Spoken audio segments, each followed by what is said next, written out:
Yeah, no. We interviewed Rod a while ago, your former coach, and he told us a lot of great things about you, so we had to get you on the channel to talk to you and talk about yourself, even though some people don't like that, but that's okay. I'm trying to tell your story. So for you, where did it all start?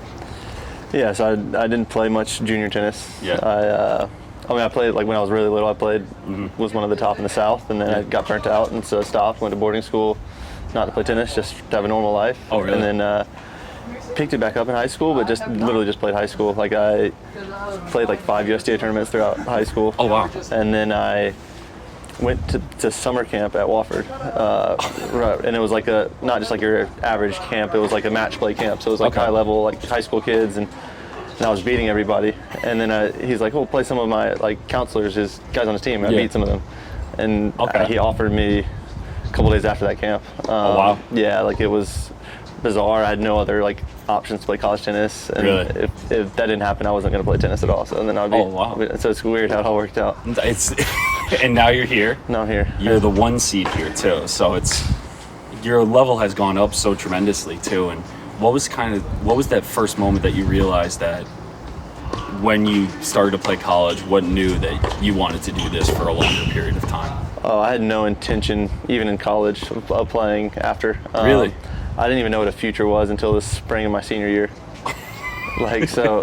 Coach Ray and Rod and I sat down, talked about options. I was starting to look at jobs and we just both decided, like, let's give it a shot, go play. And the goal was just to play 2 years.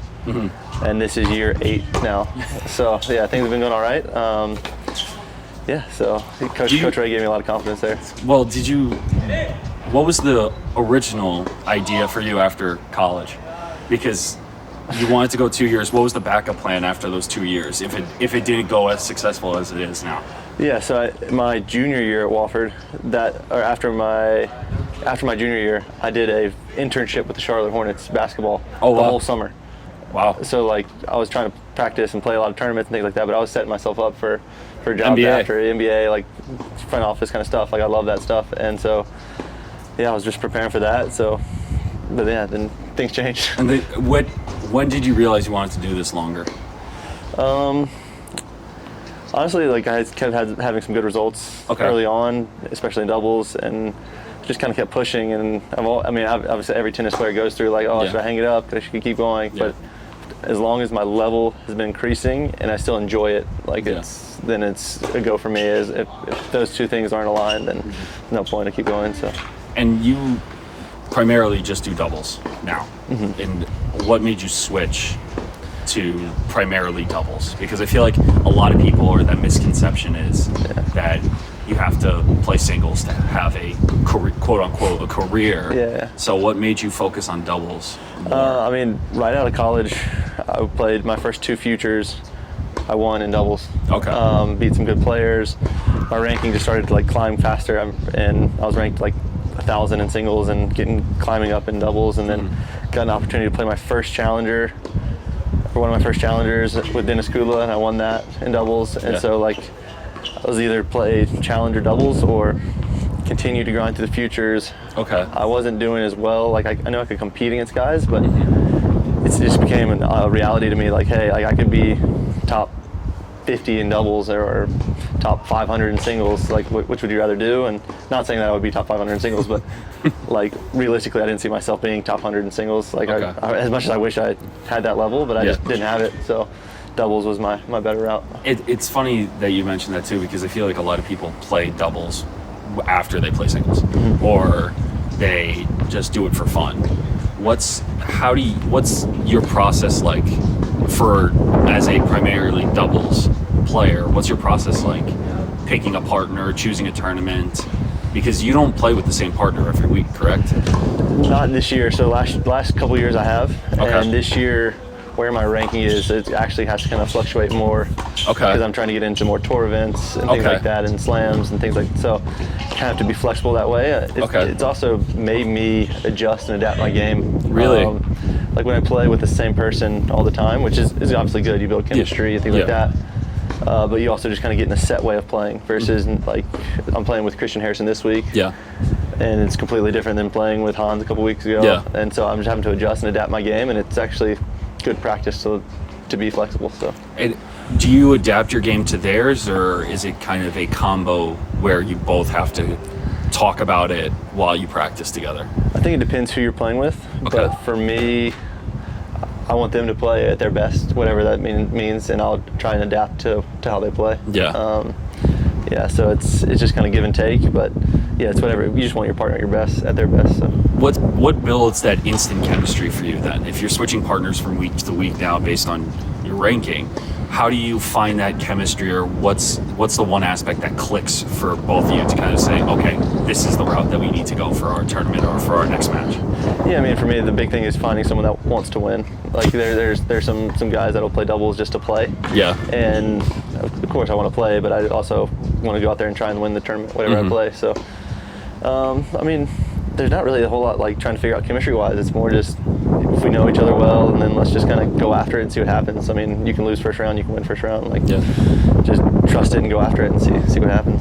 It's the fact that you're trusting yourself and your partner. It's funny that you mentioned that, because I feel like for singles, if you lose in singles, you have doubles. But for you lose doubles, you're out. Right. And for that mentality too, is it hard? Do you think it's harder to be a doubles player than a singles player?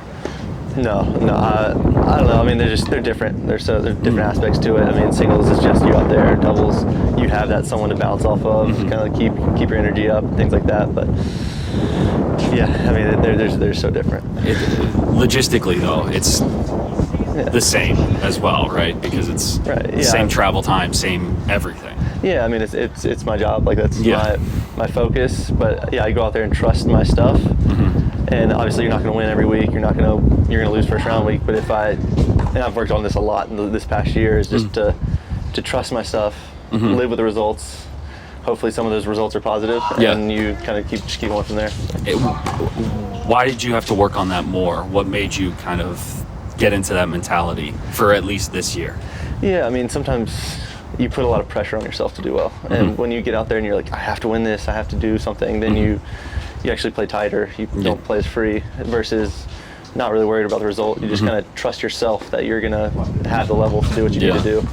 And just taking some of the pressure off yourself, because we play 35 weeks a year. Yeah. You're not going to win every week. So it's just like, there's going to be a week where you lose. Like, it's fine. Was that your mentality when you first started? Was it more kind of narrowed in focus?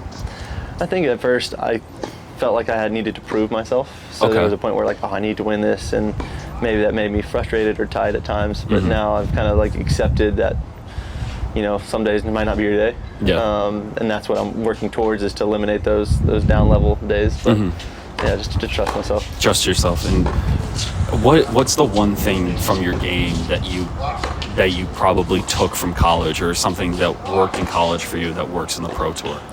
Yeah, I mean, I think for singles, like I play kind of an unconventional style of singles. I serve and volley, chip and charge, like old school. Yeah. And Coach Ray was actually very encouraging with that. I know there's some coaches around the country that like, you got to play this way. Yeah. In singles and doubles, you got to serve and volley every time. You got to serve, like, it wasn't like that. It was trust what you're good at and go after it. Yeah. And so yeah, in doubles, same thing. Like, it's just playing my game. Yeah.